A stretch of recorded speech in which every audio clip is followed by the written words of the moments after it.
So we've got a defeat against the league champions out the way.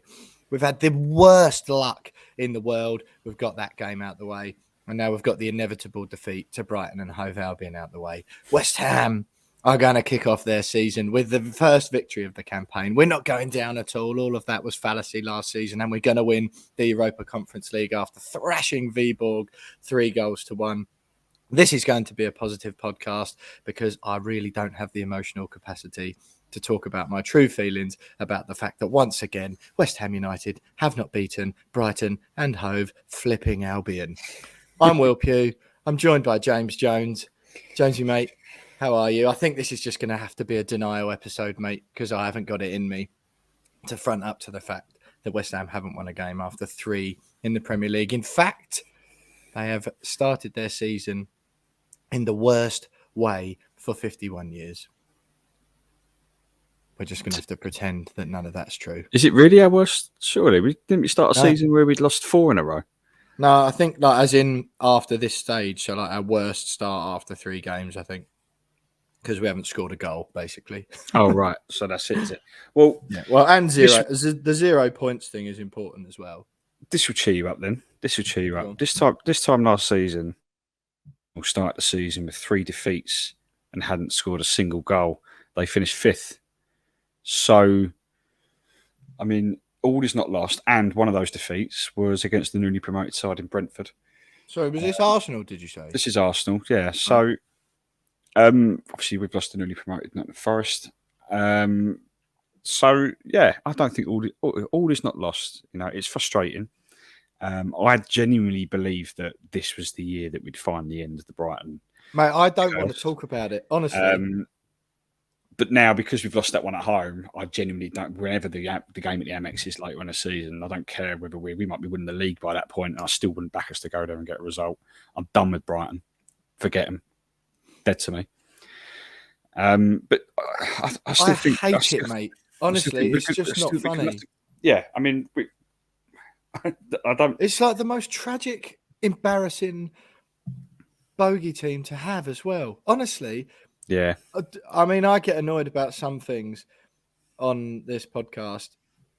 I like to be quite pragmatic and only get angry when it's deserved. And, you know, we like to think through any criticisms that we make, be it of the players, the manager, the board, whatever. But this thing it's tragic. It's just infuriating. I hate it. I really hate it. It doesn't even make me angry. I just hate it so much. It's just pathetic. And it's so annoying. What's weird is that you'd kind of, we were talking about this before the game, me and a couple of mates, is that you'd kind of accept it to a point where if Brighton every single year got better and better and better, they sort of kept buying good players, they, you know, kept growing as a football club and becoming, you know, top 8 Premier League team. As opposed to stagnating and finishing 13th every year. They've sold like their best player every summer for the last like 3 or 4 years. Danny Welbeck plays for them, for God's sake. Danny Welbeck still plays for them. Adam Lallana plays for them. Like Joel Veltman. Who even is that? The first 2 players, I mean, I thought they retired about 10 years ago. They're still playing football in the Premier League. But what's worse is that when the teams were announced, we looked at the lineup and we were like, we're pretty sure that was Brighton's starting 11 for the first ever Premier League game when they got promoted about 6 years ago. Like, it just doesn't seem to change. Inevitably beat us then. It's the same starting 11 almost every year. So Brighton, okay, they've got a good manager and they play good football, but it's been the same team. It feels like it's been the same team forever. We've had about 400 players in that time frame, right? And we still can't beat them. We still can't find the right combination of footballers to go onto a pitch and beat a Brighton Hove Albion team. Which has never changed. It's tragic. It's tragic. And it really is. I really don't know what else to say beyond that. It's literally one of the most tragic stories to come out of West Ham United. It is. In decades. Like, how on earth has this become a thing? Yeah, mate. And honestly, and then people, I swear to you, not a single bit of this from me now is like hamming it up for the podcast. I hate it so much. Like, it was just, I don't know. It was the worst one. We just always play so pathetically like average against them. It doesn't matter like how well we're playing, whether we like last season. It doesn't matter about our form. It's just such a weird I really, really hate it because I think the reason I can't comprehend it is because just like logically and mathematically, it doesn't make sense. No, And I'm and you're quite a right. scientific sort of mathematical, like sort of, things like I like things to make sense and for there to be reasons for stuff and like percentages and all that sort of thing. I like a lot of that. Like percentages will tell you that over the course of 10 years or whatever, we'll beat Arsenal once or twice, even though predominantly, they've got a better team than us, have spent more money on the facilities, about all that. Just through mathematical anomalies, you beat them every now and then, so a bit of luck will go your way, blah, blah, blah. So the fact that we haven't beaten Brighton since they've been back in the Premier League, mate, it's closing in on 10 years, entire decade.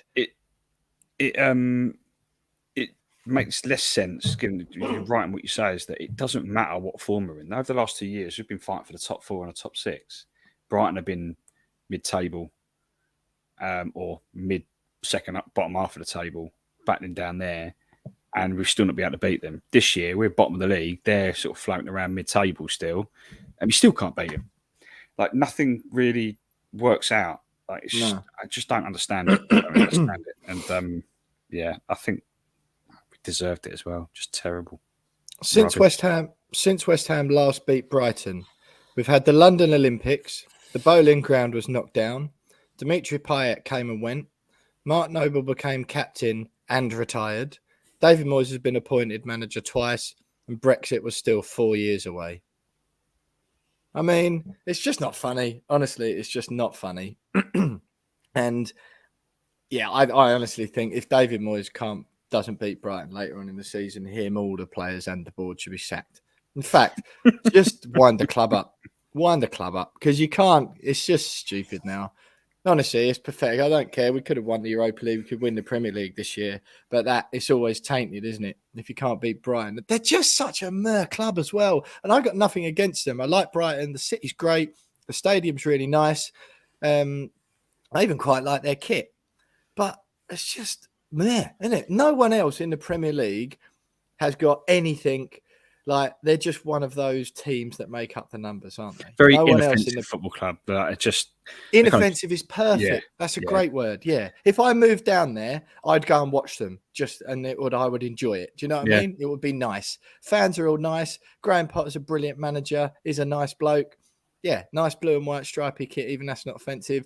No one really hates them. I mean, the Crystal Palace thing, yeah, all right. Even their rivalry is inoffensive, isn't it? Like, you know what I mean? No one really hates them. Most teams would go, I like having Brighton in the Premier League. And the thing is, I would like to like them. Do you know what I mean? It feels hard to hate them. But, do you think... And I don't. I actually hate West Ham more for not being able to beat them. You hate West Ham purely because they've made you hate Brighton. No, but I don't. That's what I'm saying. I don't really hate Brighton for it. They're just turning up, like, trying to play a good game of football. Like, they don't even gloat about it, really, do they? No. That's the thing. If it was the other way around, it was West Ham having that over someone, all our fans would be giving it to them every time. Yeah, they're just quite understanding and nice, which is...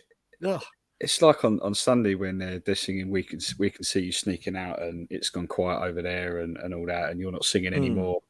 And it's like any other team singing that, and I'd be upset. I'd be like, what? Why have we allowed this set of fans to start taking the mickey out of us? But genuinely, because it was Brighton, I was almost laughing. I was just like, I can't get angry at that lot. There's none of it, is there? Even like the singing and all that's quite melodic, isn't it? They're actually quite good singers. Yeah. Yeah. Nah, not okay, mate. Just absolutely not okay. Right, well, that's the intro done. Anyway, I was going to try and pretend that everything was okay. It's clearly not. West Ham United just ruining my week/life once again. Jonesy, then let's do some housekeeping first, and we'll talk about it in more detail. I haven't got room to ask you about your life. I'm just too angry. So follow us on Twitter if you like at @WeAre_West Ham. We're Instagram at @WeAreWestHamPod. Facebook, search the We Are West Ham podcast. Do the same on YouTube for all the video clips Jonesy puts up. You can email us if you so wish at wearewesthampod@gmail.com. And don't forget, You can buy us a beer and support the podcast at buymeacoffee.com/wearewestham. The beers are a £5 each. Money goes directly to Jonesy and I, and it only gets spent on either pints when we're together over a bar, or equipment and guest fees to make the podcast better for you guys. So that's buymeacoffee.com/wearewestham. If you fancy heading over there. What's coming up on the show, Jonesy? Right, we've got some reaction to that Brighton game in a little bit more detail. We've got 2 opposition views this week. Henry Nichols is back from football in Denmark to chat or look back to the Viborg victory in the Europa Conference League and look ahead to the second leg on Thursday. We've also got a couple of opposition views, a special voice note from Tim Wildwood, one of our favourite opposition views that we have, and another special Aston Villa guest as well. And then we'll say goodbye for another week and hope against all hope that West Ham can A, progress through to Europa Conference League group stages, and B, get our first Premier League, I was going to say points, but even a goal would be nice, wouldn't it, on the board at the end of this week. Stay with us. All of that coming up next.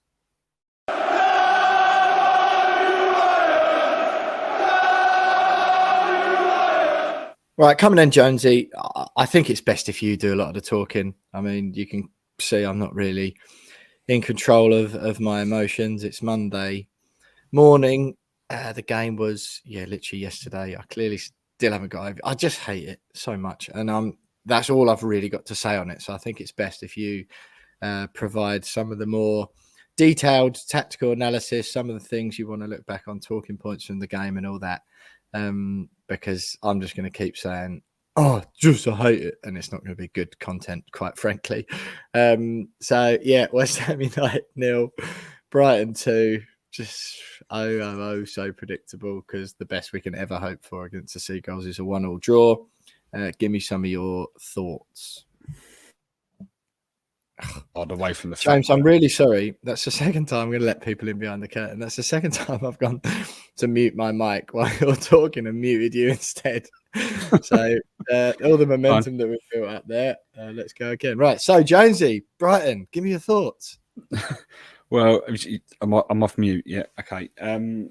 We can't run away from the fact that we deserve to lose that. It was a poor performance all round. I don't think we started too badly. But then you give away a penalty, they score it, and then it kind of all went downhill from there. And the worst thing about it, I felt, was that Brighton didn't ever really look like scoring beyond the 2 opportunities we gave them. Like, they had 2 shots on target all game. Beyond that, like, they genuinely had no, like, there wasn't a single moment where I'm going, we're under the cosh here. Like, they could score another one. Beyond the penalty, which just a clear-cut penalty anyway. And then the other one. Do you reckon? Yeah, I just didn't really feel like, this could end up 5 or 6-0 here. Like, I didn't, but we were just so poor in that, particularly in the build-up to, when we had possession, just felt like we had no idea, like, genuinely no clue when in possession of the ball. Bowen was missing, Souček was poor, Rice was non-existent in midfield. Antonio, God knows, I can't remember if he even played or not. Even like when Skamaka came off the bench, like, just didn't really offer us anything, nor did Cornet. Like, just not a single player on that pitch. Even Benrahma, who did well when he came off the bench against Viborg, got a good assist. Everyone thought, here we go. He had a good game against Forest. He was missing. Like, just no one really turned up. And we got beat by the better team on the day, but also we got beat in a way where if we'd had actually tried in attack, we probably would have got a result, or at least scored a goal. But the worst thing about it is that Brighton rarely looked like scoring, but just scored on the 2 shots that they did have on goal. And we didn't even look like scoring at all. No. And we're at home, and we should be, like, the fact that we've lost 2-0 to a team that only had 2 chances at home is painful for me. And I don't understand Moyes' comments after the game. He actually started one of our new signings, which is great. It's progress. Tilo Kehrer started, gave away the penalty. I'm of the understanding, though, that Yeah, he wasn't quite sure about putting him in. It was a bit of he wasn't sure he was ready, and then and then sort of decided to gamble on it a little bit, and obviously sort of backfired. So he was of the opinion that he wasn't ready anyway. Like maybe I don't know. I mean, the frustration I've got with what Moyes said afterwards was that which comment particularly, mate? About the new signings. You know, it feels like he said that they've got to adapt quickly. It's like, well, how do they adapt quickly, Dave, if you're not going to give them game time? Like, and playing them against Viborg, that's irrelevant. Like, give them game time in the Premier League. Give them more than 15 minutes at the end of a game.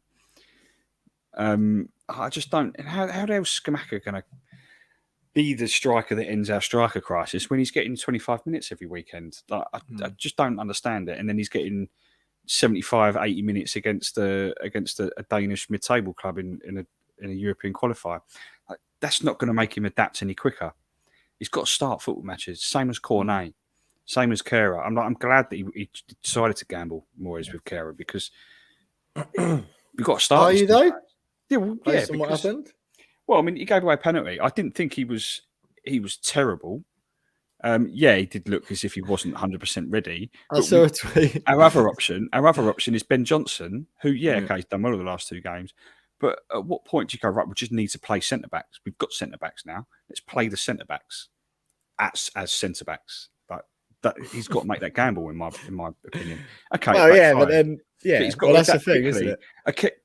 Thilo Kehrer will adapt quickly if he's playing. That's fine. But Cornet's not going to adapt quickly if he's getting 15 minutes every weekend. Scamacca's not going to play. What's he got to adapt to?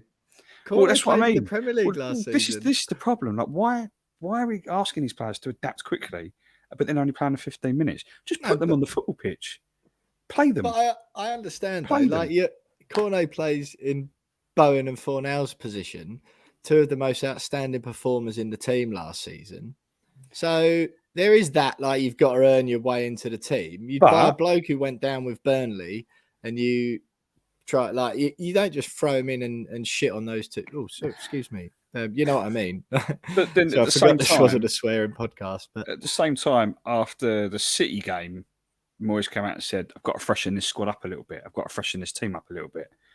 Well, the only way you do that, yeah, you know those 2 months we've just had, Moyes, are you there? The transfer window, and what you do, that's literally a time specifically when you can do that. But this is the thing, is that you bring these players in.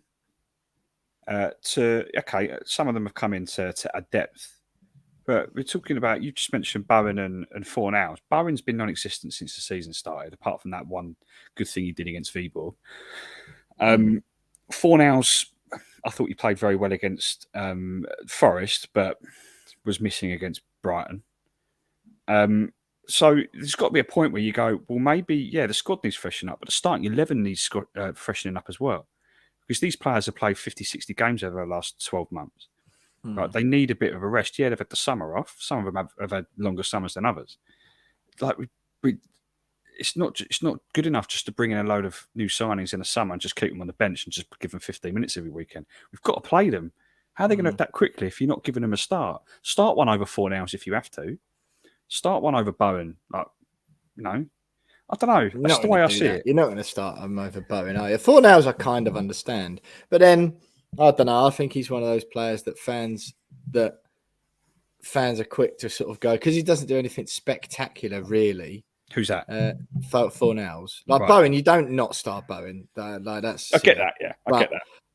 Fornals is one of those where you look at him and you go, he doesn't really, he seems to not slow things up, but he's not like Bowen who gets the ball and runs at people and makes stuff happen.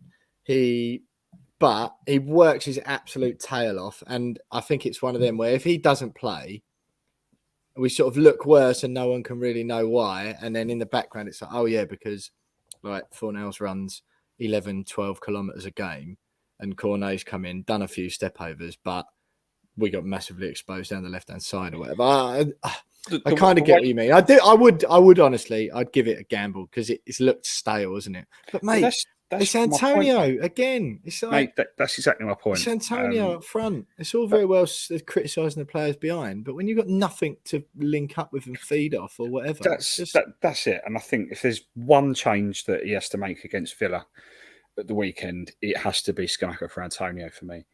I don't care if it's the same starting 11 that played Brighton, apart from that one change. Like, it's got to the point where it's almost ridiculous. Like, he'll have like 5 good minutes a game now at this stage of his career. Like, and that's just because he's held the ball up once or twice and passed it back to Fornals or something. All 3 games this season, he's literally offered nothing for me. Offered nothing at all. Forest, he was okay, wasn't he? He was okay, I suppose he did have to handle giving the defenders piggybacks for 45 minutes, which and must have been difficult. And American football blocks. And so that was difficult for him. But against Brighton, just like I said before, like, barely even realised he was on the pitch. Like, if you're the striker, you've got to make the difference, particularly at home, and like, he just hasn't done that. So that's the one change I desperately want to see made. But if we benefit so much from Fornals' work rate, and he's the only one in the team that really offers that level of work rate, and he is, I think. Then why on earth haven't we gone into the market and bought 1 or 2 players that have similar desire and work rate as Fornals in similar positions? Easier said than done, I understand. But if you bring in players that have that same desire and work rate, then you can give Fornals a bit of a break and drop him for a couple of games, knowing that you're going to get the same level of work rate from his replacement. That hasn't been done. Or at least we're not really sure whether it's been done or not, because the players that have been brought in have barely played. So that's where I'm at with it. That's what's frustrated me most about the first 3 games of the season and Brighton. And it's weird, actually. I want to see a change. Yeah, I just think the Antonio thing, mate. I don't know if Skamaka's the answer, really. One striker, I don't really necessarily think that's enough. Yeah, but we're not going to do that.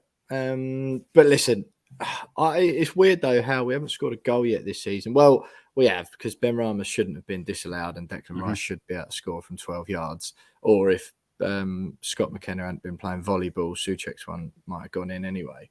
So it's just weird how I'm still concerned more about the defence. I mean, I saw a tweet, Tom Rennie, it was from Talk Sport, said, I've just generally watched one of the worst West Ham debuts there's ever been. I'm not kidding. I'd sell him tomorrow, about Thilo Kehrer. That's a bit harsh, again, I don't know. It's a bit harsh, but again, it's like one of them saying Moyes apparently was a bit apprehensive about putting him in before, but sort of rolled the dice. And look, that's a dodgy tackle, isn't it? At first, I was like, that's a free kick, no problem. I don't know. And I'm still not really certain, but everyone else seems pretty sure it was a pen. So I was like, all right, fine. But just the chat you say about Ben Johnson, I don't think Ben Johnson lunges in like that. I thought it was really like, I don't know, just go with him. Like, it was only Welbeck, I think. Was it Welbeck on the ball? Welbeck. Yeah, it was Welbeck.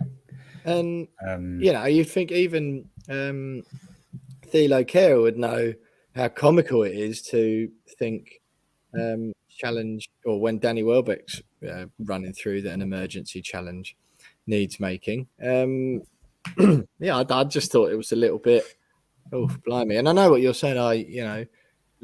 These players have got to adapt. But if adapting means giving away stupid fouls or penalties like that, it's more important for a defender, isn't it? But I'll be honest, mate, I don't really want to hear too much criticism for Kehrer, because he's put in that position by Zuma, who was majorly at fault for both the goals. Yeah. And Moyes has come out afterwards and said, maybe he's not at his levels yet.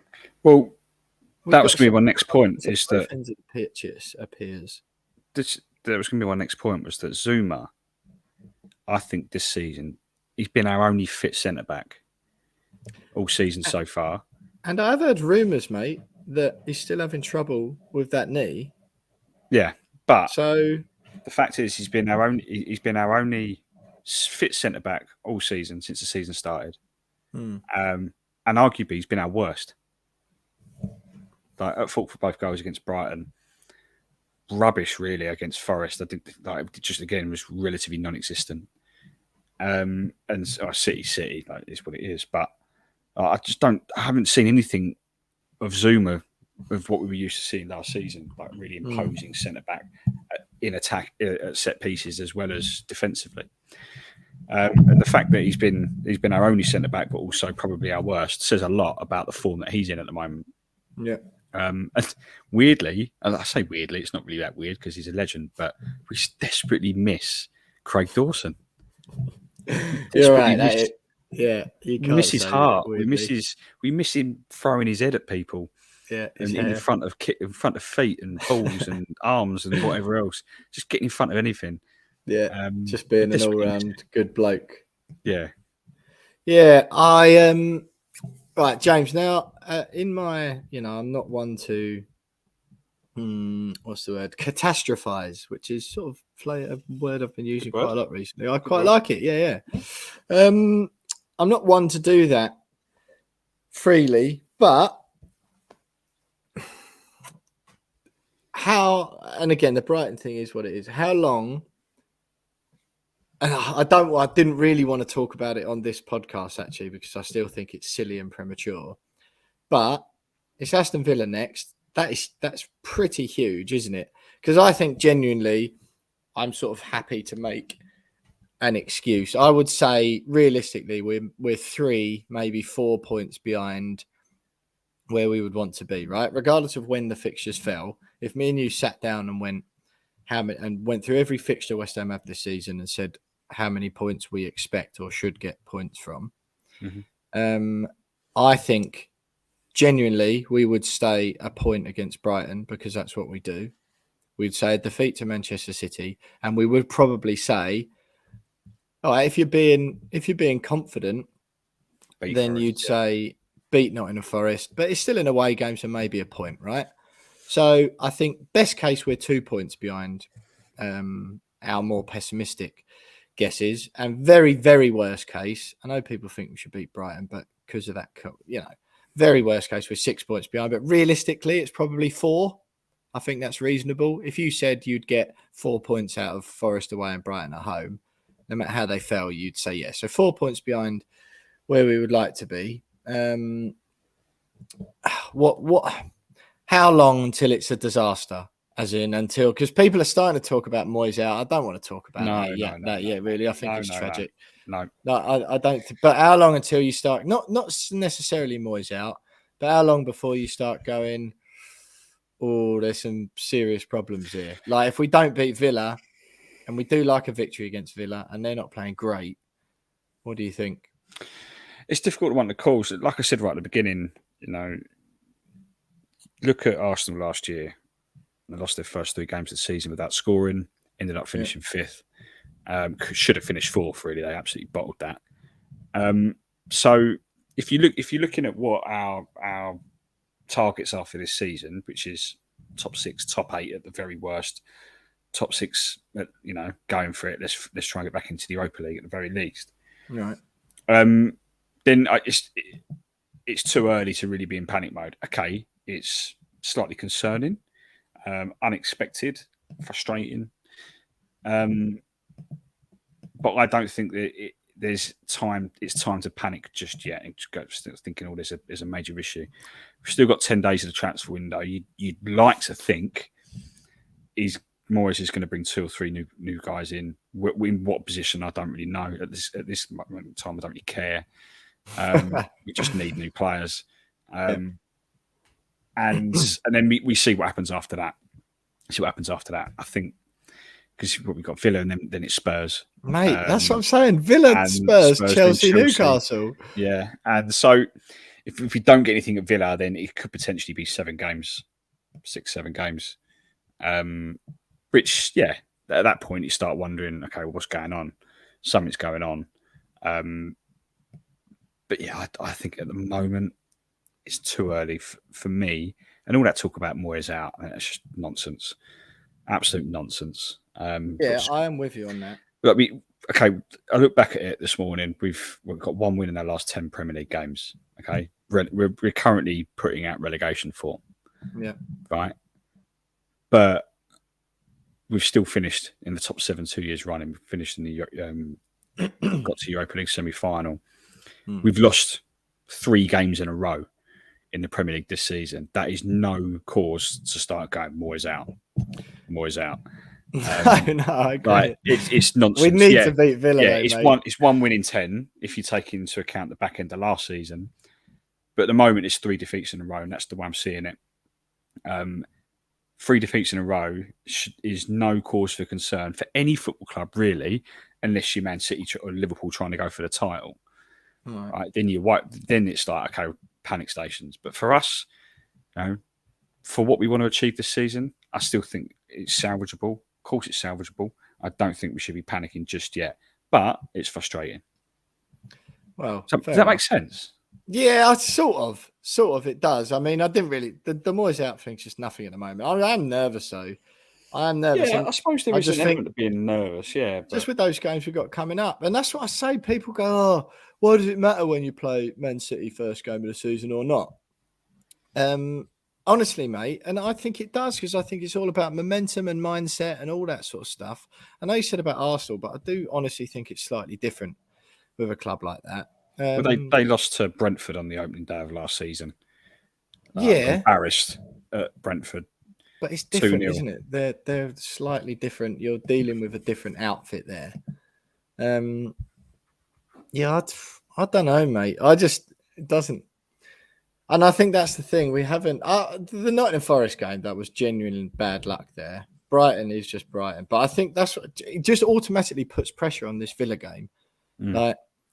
Because we always beat Aston Villa, really, don't we? They're a bit like one of our, like Brighton probably think we are to them or whatever. I am never ever scared about playing Aston Villa. I always assume we're going to beat them because we always seem to. Far less scared with Steven Gerrard as manager, let's put it that way. Yeah, and I don't know. I think it's a little bit, it's a little bit concerning, put it that way. But I'm trying to be pragmatic. Certainly no Moyes out chat yet. I think Villa is a huge game. Just lastly, I think a lot of the current panic and a lot of the, some of the Moyes out chat and all that, I think it's borne out the fact that no one really saw this coming. Yeah, the end of last season was disappointing, obviously, because we bottled 6th. But we still went into the beginning of this season. Yeah, okay, it was City, still going. Yeah, we're going to have a good season. Like really, 100% behind Moyes and his team. So far, he's brought in some good players. Hopefully, he brings in more before the end of the window. We're positive. We're going to go again. No one saw us losing 3 in a row without scoring a goal. Yeah. So that's why everyone's going, oh, blimey, this is terrible. Weren't expecting this. And it's kind of heightens the sense of urgency a little bit. And I think we probably just need to take a step back and too early really to hit the panic button. Right, okay, fair enough. I appreciate your pragmatism, Jonesy. Look, it is what it is, that game. Care is not. No one's come out of that well. Just one thing, actually, you know what? I'll talk to you about that later on. We'll do that in the final thoughts, Jonesy. That's the Brighton reaction. We've got Henry Nichols from Football in Denmark coming up next to look back to the Viborg game and ahead to the second leg in the Europa Conference League this Thursday. We've also got a voice note from Opposition View legend Tim Wildwood ahead of the Aston Villa game on Sunday, and we will have a chat with Luke or Baz, TBC at this stage of recording, from another Aston Villa podcast to chat about that game in a little bit more detail before Jonesy and I say goodbye for another week. I don't ever want to talk about Brighton ever again. I'm already I think later on this season, Jonesy, we have a fortnight off. I don't want to talk about the game ahead of the game, and I don't want to talk about the Brighton game after the game. So we have a fortnight off. No. But that's what I'm saying. Oh, yeah, if we beat them, then maybe we do one. But even then, right, when we beat them, I'm not going to be relieved. It's not a cause for celebration. How do we feel when that day finally comes, whenever it comes? How do we feel about it? It feels like, right? It feels like, this is a brilliant analogy, actually, not to pat myself on the back for this work, but it feels like, like we all had that mate who took like 10 times to pass his driving test. Yeah. by the time they actually do it, you're not like, hey, well done, brilliant. You're just like, yeah, mate, you've taken it 10 times. Why have you waited? About time, mate. Yeah. Yeah, Yeah. exactly that. We've been doing the last 10 times. Yeah, it's like, no, like put the champers away, mate. There is no cause for celebration here. Or the only reason this is a good thing is because of the embarrassing stuff that's gone before. Like, get out of my face. Yeah, I wish Brighton Hove Albion would get out of West Ham's collective faces as well. That's another conversation we don't have to have for another few months, fortunately. But positivity from here on in. We're going to beat Viborg, get through the Conference League group stages. Then we're going to smash Aston Villa at Villa Park on Sunday, as we always do. You'll hear about both of the chances of doing both of those things from Henry Nichols first, then the Aston Villa stuff after that. For me and Jonesy say goodbye for another week next. Well then, Jonesy, there you have it. The Henry Nichols from Viborg. We had a chat with him, which was good fun. From Football in Denmark about that Viborg game. And then, of course, the Aston Villa view.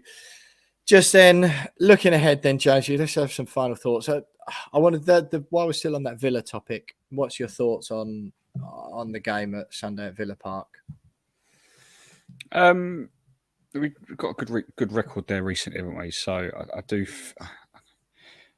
I know that it's no time to panic just yet. I did a big rant about that earlier, but I just feel like I want to be cautious in that going into games feeling relatively confident. I was relatively confident against Forest and Brighton. I just feel like, if I'm too overconfident about this one as well, it might come back and bite me. I feel like it was your fault. Good enough to beat them. The Forest thing, wasn't it? That was your fault. The Forest one wasn't. Well, mate, I'm beginning to think this is all my fault because I've got a West Ham tattoo now. Mate, I'm not. Yeah, I feel the same. And someone even tweeted me yesterday. I can't remember who it was. Just went, "Oh, it's your fault because you got a tattoo." Right. And yeah, I'm beginning to think that's probably it. So I apologise on behalf of. Well, I'll just apologise. Yeah, of the whole. No, not apologise on behalf of anyone. Apologise on behalf of yourself to the entire West Ham fan base. Yeah, I'm sorry. I'm sorry to West Ham fans around the world. I will get it lasered off this week. Yeah, I think that's for the best. So beatable then, Billy, you reckon? Because they're not exactly ripping up trees themselves. No, I do think they're beatable. I think wasn't there a stat that came out recently that Gerrard's got the same managerial record at Villa as Gary Neville did at Valencia. Right. So not doing a particularly good job there. No. So they're beatable. We are good enough to beat Villa. The fact is that I don't think Gerrard really knows his best starting 11. And that their marquee centre-back signing's out for months. He's got an injury. So Diego Carlos, isn't it? Yeah, so that's probably going to work in our favour a little bit. That's if we can be bothered to attack this weekend. So yeah, I think we can go there and get 3 points. We have got a good record at Villa Park in recent years. So, but I'm stopping just before me going. Yeah, we'll win this weekend. I just think we're good enough to win. Yeah. I'm sorry, I was going to try and pretend all was well this year. I think we'll beat Aston Villa. We always beat Aston Villa. Like, we literally always do. I am confident, yeah. I feel fine. I think the football gods will be on our side finally. We'll get a bit of luck. The first 3 points. I think we'll beat Viborg, and I think it'll be a wholly more positive podcast next week. Jonesy, the one thing I do want to get your thoughts on, some comments sort of coming out about our, having lost Mark Noble and the effect that's now having on the team. And almost like that might be part of why we've had such a naff start. I'm a bit uncomfortable with that. The mention of Ryan Fredericks and David Martin as well and how good they were around the place. I understand there's a little bit of that, but it's a little bit icky hearing that used as almost an excuse. I don't buy that. I mean, there's no doubting that Noble had such a great influence in that dressing room. Like, it's obvious that he did. Of course he did. Yeah. That's why he played an extra season, was so that he could pass a lot of that on to Declan Rice and a few other younger players. Yeah, like to Ben Johnson, and Ben Johnson apparently taken the sweeping up duties after the game.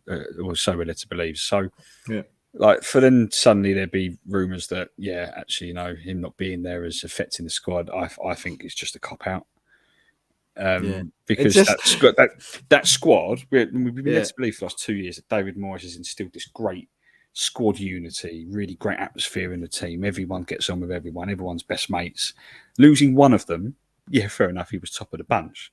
Should not just like David Martin was always there, wasn't he, knocking about? Come on, like, making the teas or whatever. Yeah, I come on, like, they're all men. They all should be. You're telling me they're all just falling out with each other because Mark Noble's not there? Yeah. Come on, like, it's just silly. What do you mean they're all men? That's a little bit. What's it called? Old hat trope, isn't it, Jonesy? No, I mean, it's like Souness. No. What I meant there was that this is a men's game. This is a men's game. Yeah. I don't want to see any crying, and I don't want anyone talking about their feelings. They're all adult men, so put it that way, right? So they're all adults. I think. Yeah. They're all grown ups. Yeah. Yeah. If suddenly something's happening in some of the unity within that squad's been lost because one or two players have moved on, right? That makes me question the character of every single of the players that were involved. That's why I don't think it's particularly true. I think if you're using it as an excuse, a cop out. Like, these are like fully grown up men we're talking about. These aren't babies. These aren't kids at primary school. Like, if your best mate moves on somewhere, then like, you're still going to get on with everyone else that's there. Surely it's not going to make you fall out of everyone. Yeah. So yeah, I'm not having that. Not having that at all. It's what it is. Fine. That'll do for me, mate. That'll do for me. Listen, don't forget, everyone, you can follow We Are West Ham on Twitter at @WeAre_West Ham. We're on personal accounts. Mine's at @WilliamPugh_. Jonesy's is at by James Jones. You can get us on YouTube and Facebook as well. Just search We Are West Ham Podcast on both of those platforms. The YouTube in particular is doing very well. Jonesy doing a sterling job with that this season. You fancy getting a few of the video clips, both of the opposition views from this week will be up, and some extra reaction. And I must apologise, Jonesy. I totally forgot earlier that some of these videos go up online. And I muted my mic and started tucking into my lunch, just willy-nilly eating my chicken while you were chatting, forgetting that, these things go up on YouTube. So everyone can see what you had for lunch today. Then. Yeah, very sorry if I've nosed up the previously perfect video quality, but there we have it. Email us if you so wish at wearewesthampod@gmail.com. Links to all the ways you can follow and contact We Are West Ham are included in the description to this pod. So if you forgot what I've said, then just scroll down or swipe up, whatever you do, on whatever phone you've got, find the description to the pod and you'll see all those links. And don't forget, you can buy us a beer and support the pod if you so wish at buymeacoffee.com/wearewestham. The pints start from a £5, they are a £5 each. You can buy one or up to as many as you like, basically. Thanks everyone who's done that already up until now. We really appreciate it. And just a reminder, that money goes directly to me and Jonesy, and we only ever spend it over a bar or on equipment or guest fees to make the pod better for you guys. That's buymeacoffee.com/wearewestham. Well, we sort of had to endure it, Jonesy, another Brighton and Hove Albion thing. I'm not going to be over it. I'm not going to celebrate it when we do beat them. It's just the thing that I don't like about our football club. However, we did beat Viborg 3-1. We're in good shape going into the second leg on Thursday, and we've got Aston Villa, who we always beat, or so it seems to me. Anyway, so all is not lost just yet. Now, it's hard to maintain a little bit of positivity this week, but this time next week, Jonesy, 7 days' time, absolutely no problem whatsoever. Smiles galore from both of us. West Ham in another European group stage. 3 points in the bag. We do like a thrashing of Aston Villa as well. I fancy a 4-0 and Marlon Harewood-esque when he got that hat-trick in 2006 or wherever it was. So, bit of positivity, mate. Skamaka hat-trick. Harewood-esque. I can't believe you're saying this. Stop it. Gianluca Skamaka. Stop it. No whatsoever. Score prediction, please, Jonesy, for Aston Villa. 2-1, West Ham. 2-1 to West Ham. There we go. 3 points on the board. This time next week, all will be fine. Do not worry, everyone. In Moyes, we trust. West Ham are massive. Thank you very much for listening. Up the Hammers, and we'll see you next week.